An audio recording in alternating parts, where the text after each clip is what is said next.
Masih tingginya curah hujan di wilayah Aceh Tenggara pada Senin sore kemarin membuat Sungai Lawekinga di Desa Kuning, Kecamatan Bambel jebol dan air menggenangi ruas Jalan Nasional Kutacane Medan setinggi 80 cm atau sepinggang orang dewasa. Banjir ini membuat para pengendara kesulitan untuk melintasi jalan karena digenangi air yang sangat dalam. Akibat pengendara yang nekat melintasi jalan yang digenangi air yang sangat dalam tersebut, membuat mobilnya terperosok dan nyaris hanyut.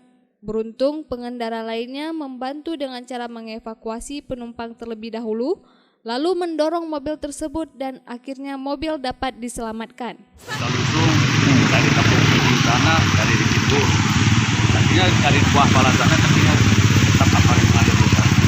Jadi macam lalunya inilah. Buat, jadi kalau buat jangan atau lagi itu aman.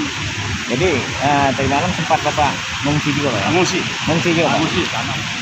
Dengan jadi masalah dari buat arah pemerintah, masyarakat ada lagi lah misalnya mana lah pemerintah bagaimana supaya tidak aman.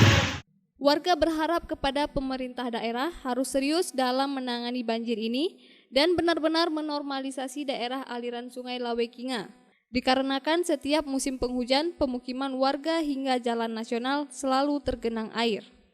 Dari Aceh Tenggara, Al Mujawadin melaporkan untuk Puja TV Aceh.